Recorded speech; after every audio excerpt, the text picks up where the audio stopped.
ही हैरान करने वाली घटना सामने आई। आपने देखा होगा वो वायरल वीडियो जिसमें 4 अपराधी बंदूक लेकर सीमापुरी, ईस्ट दिल्ली के सीमापुरी के क्लब में उगाही करने जाते हैं।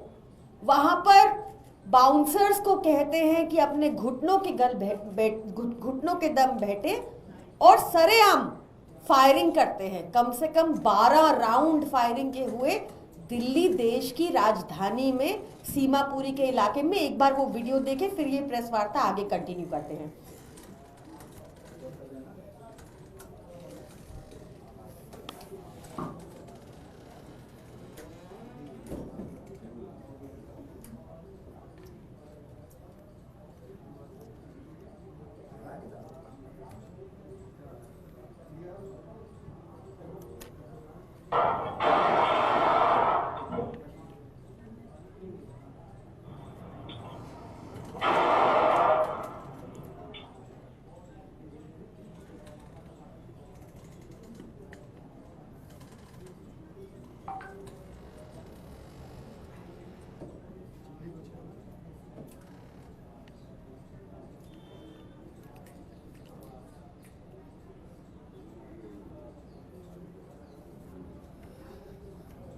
ये पहली आइसोलेटेड घटना नहीं है।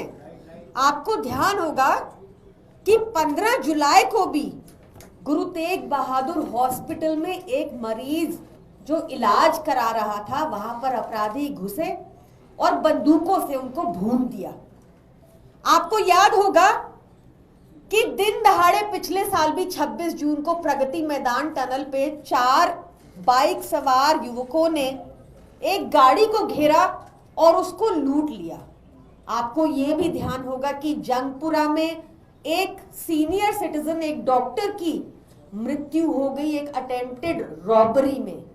आपको याद होगा कि जंगपुरा में 24-25 करोड़ लूट लिए गए एक ज्वेलरी शॉप से।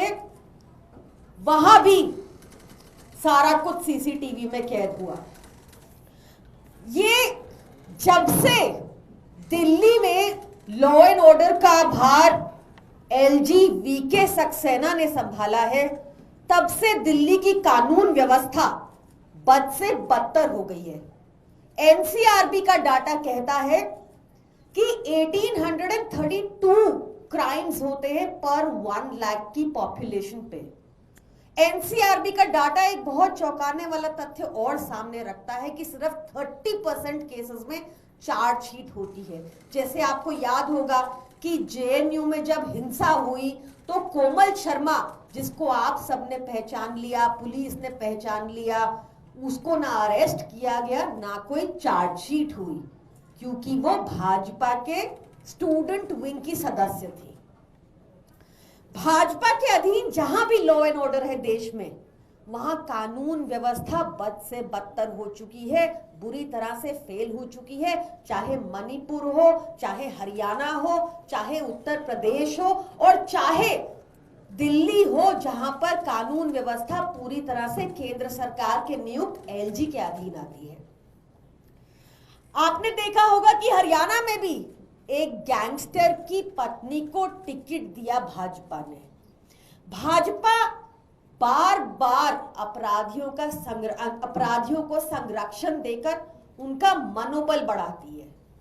पुलिस रिफॉर्म्स को लेकर दिल्ली के एलजी ने क्या कदम उठाए, कितनी पीसीआर वैन्स उन्होंने बढ़ा दी, कितनी उन्होंने पुलिस में जो कमी है भर्तियों की उनमें नियुक्ति की, कितनी बार उन्होंने पुलिस कमिश्नर को बुलाकर उनसे मीटिंग की, इसका कुछ पता नहीं। पर एनसीआरबी के डाटा आंकड़े ये साफ दर्शाते हैं कि एलजी वीके सक्सेना, विनय सक्सेना दिल्ली के सबसे इनकॉम्पिटेंट एलजी रहे हैं।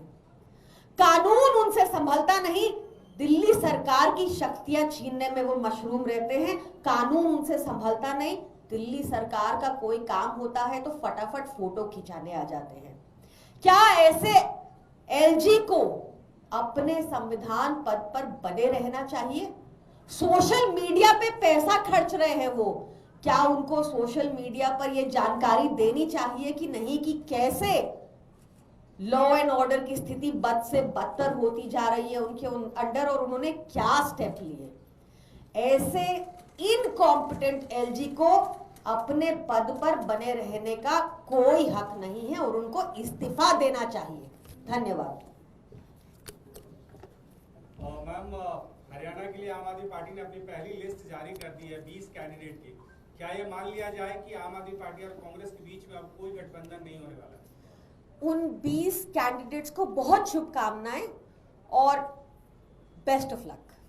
उसमें 11 सीटें वैसी है जहां कांग्रेस ने भी पहले अपने उम्मीदवार उतार दिए हैं। देखिए, इस पीसी से रिलेटेड अगर कोई क्वेश्चन है आपके पास तो पूछिए।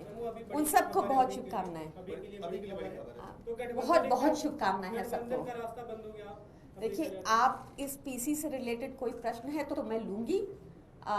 उन 20 कैंडिडेट्स को बहुत शुभकामनाएं।